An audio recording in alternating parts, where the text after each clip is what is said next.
A Sermon to the Dead. Written by Gabriel Ndayishimiye. Chapter 3. The Absent Witness. There was a time I feared God, not because I believed he watched, but because I feared that he might, and worse, that he might not care. Simone Weil once said that God's absence is more present than his presence, and I understand now what she meant. The absence is not neutral. It is a weight, a pressure, a silence that does not sleep. Elie Wiesel asked where God was in the smoke of the camps. I ask the same, though the fires here burn slower and in the mind. These days, I find myself wishing he would at least interrupt. Say something. Burn a bush, split a sky. Even silence if it came with thunder.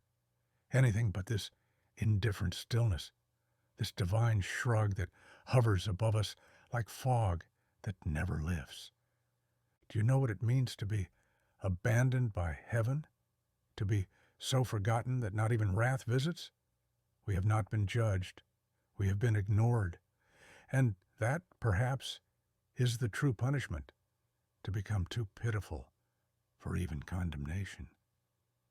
We built cathedrals of suffering, hoping God would be impressed.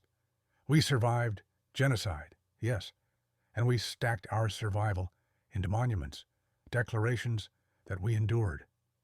But endurance without transformation is nothing more than prolonged inertia. Reinhold Niebuhr warned of the self-righteousness that grows in the shadow of suffering, how pain can disguise itself as moral superiority. Bonhoeffer, too, knew that religion without risk becomes complicity. We endured, and then we froze. Now we worship the echo of deliverance, not the deliverer, as though golden calves could whisper salvation. Like Israel in the wilderness, we confuse spectacle for presence, ritual for covenant. We bow not in reverence, but in muscle memory. What once was faith has become choreography. We have polished our pain until it gleams.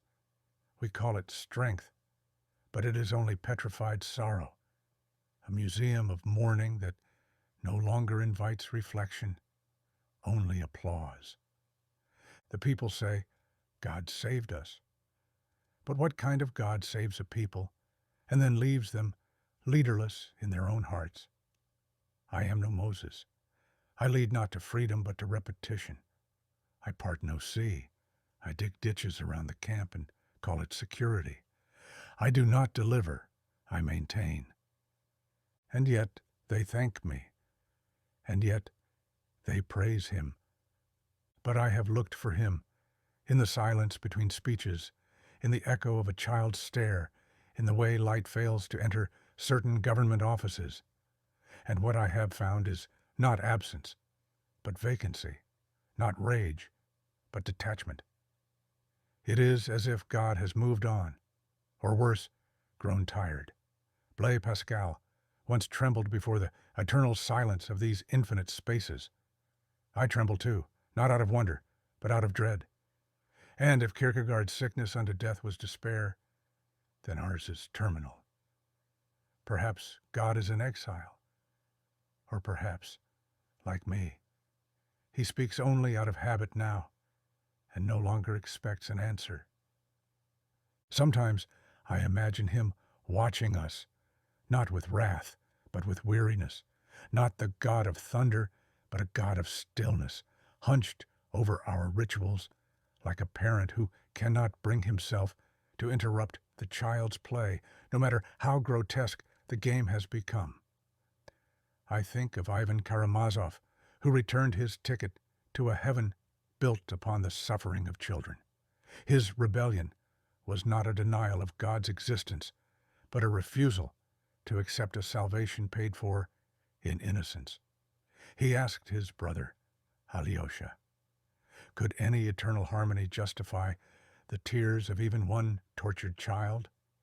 And though I have not returned my own ticket, I hold it now without hope of boarding. For what kind of divinity watches this spectacle and stays silent? Not from mystery, but from fatigue? Perhaps, like Ivan, I cannot forgive. Not God, not them, not even myself. Perhaps that is why I speak, not to the people, not even to myself, but to stir something, anything, in the heavens. Let this sermon be a flare, or a curse, or a confession written in smoke. Let it drift upward like incense from a broken altar, or like a final utterance from Babel, where language once climbed toward heaven before shattering into confusion. Perhaps these words are prophetic, or perhaps they are only echoes, unheard by any divine ear. Still, I speak them. I do not expect him to answer. I only hope he's still listening. Nietzsche once declared that God is dead, and we have killed him. But here, it feels more like we forgot him, misplaced him in the archives of our ceremonies, buried him under policy and polite applause. He did not die in fire or rebellion. He slipped quietly out the back, unnoticed.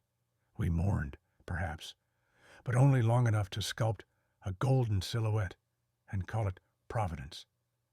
And now, the silence persists, not as absence, but as the echo of something we were too afraid to hear when it still had a voice. If Job received a whirlwind, we receive only the draft from a closed door. And maybe that's all we deserve.